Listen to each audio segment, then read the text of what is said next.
Lumpsum investing or SIP investing. Many times in our life we may find dilemma of having a large chunk of cash to invest.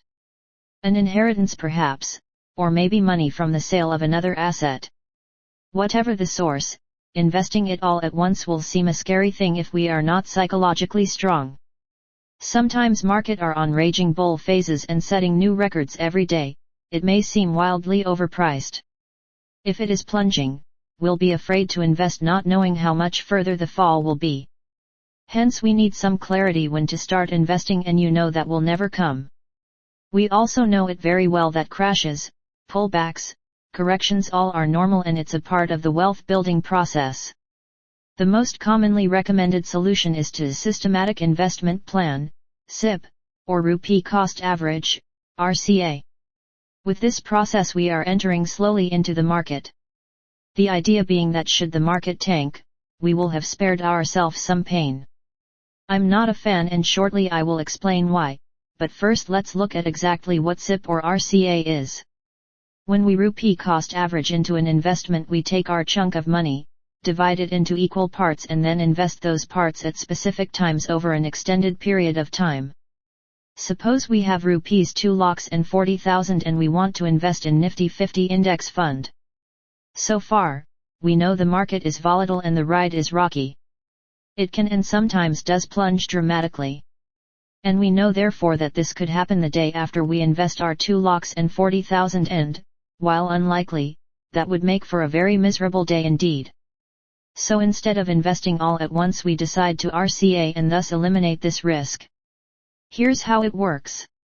First we select a time period over which to deploy our 2,40,000, let's say the next 24 months.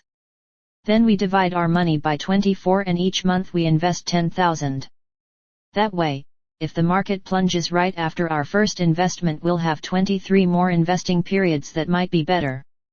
It sounds great, right? Well, it does eliminate the risk of investing all at once, but the problem is that it only works as long as the market drops and the average cost of our shares over the 24-month investment period remains below the cost of the shares the day we started. Should the market rise, we'll come out behind. We are trading one risk, the market drops after we buy, with another, the market continues to rise while we RCA, meaning we'll pay more for our shares. So which risk is more likely? See the year-wise data of Sensex. We are considering Sensex data from 1992 to 2022. Consider that between 1992 and 2022, the market was up 25 out of 30 years. That's 75% of the time that market was up and only 25% of the time market was down compared to last year. We know that the market always goes up but that it is a wild ride. The other thing we know is that it goes up more often than it goes down. At this point we are probably beginning to see why RCA can give us subpar return than Lumpsum, but let's list the reasons anyway. By rupee cost averaging we are betting that the market will drop, saving ourselves some pain. For any given year the odds of this happening are only 25%. But the market is about 75% more likely to rise, in which case we will have spared ourselves some gain. With each new invested portion we'll be paying more for our shares. When we RCA we are basically saying the market is too high to invest all at once. In other words, we are trying to time the market, which is a loser's game. When choosing to RCA, we must also choose the time horizon. Since the market tends to rise over time, if we choose a long horizon, say over a year, we increase the risk of paying more for our shares while we are investing. If we choose a shorter period of time, we reduce the value of using RCA in the first place. Finally, once we reach the end of our RCA period and are fully invested, we run the same risk of the market plunging the day after we are done. What to do instead? We already know whether we are in the wealth accumulation or wealth preservation phase. If we are in the wealth accumulation phase we are aggressively investing a large percentage of our income each month. In a sense, this regular investing from our income is a form of unavoidable rupee cost averaging and it does serve to smooth the ride. But the big difference is we'll be doing it for many years or even decades to come. And, of course, we don't have the lump sum option as we get paid monthly. But we are putting our money to work as soon as we get it in order to have it working for us as long as possible.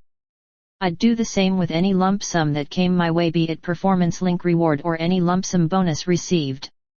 If we are in the wealth preservation stage, we have an asset allocation that includes fixed deposit to smooth the ride. In this case, invest our lump sum according to our allocation and let that allocation mitigate the risk. If we are just too nervous to follow this advice and the thought of the market dropping shortly after we invest our money and that things will keep us awake at night, we should go ahead and do our CA. But it will mean that we've adjusted our investing to our psychology, but in investing we should have to adjust our psychology. Anyway, you decide what to do. I have decided to go ahead with Lumpsum. If you liked the content, please share and subscribe the channel.